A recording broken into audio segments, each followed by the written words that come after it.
இப்போ மட்டன் கறியை போட்டு எல்லாத்துக்கும் சேர்த்து மிக்ஸ் பண்ணியாச்சு.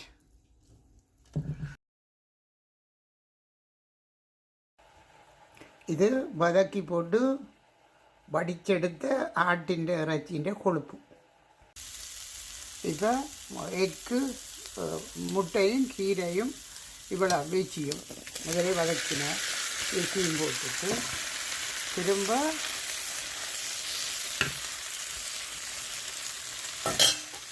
இந்த நூடுல்ஸை போட போகிறோம்.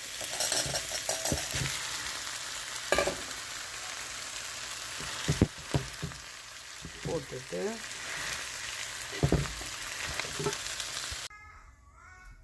தனியாக முட்டை வெஜ்ஜி போட்டு செய்த நூடுல்ஸ். சிலர் மட்டன் சாப்பிடணும், காஃப் எடுத்து மட்டினை போட்டு மட்டன் கறியை போட்டு காட்டுறேன்னு பாருங்க. இப்போ இந்த மட்டன் கறியை நூடுல்ஸு போட்டு இதான் பிரட்டுறது. Yummy noodles. பாய்.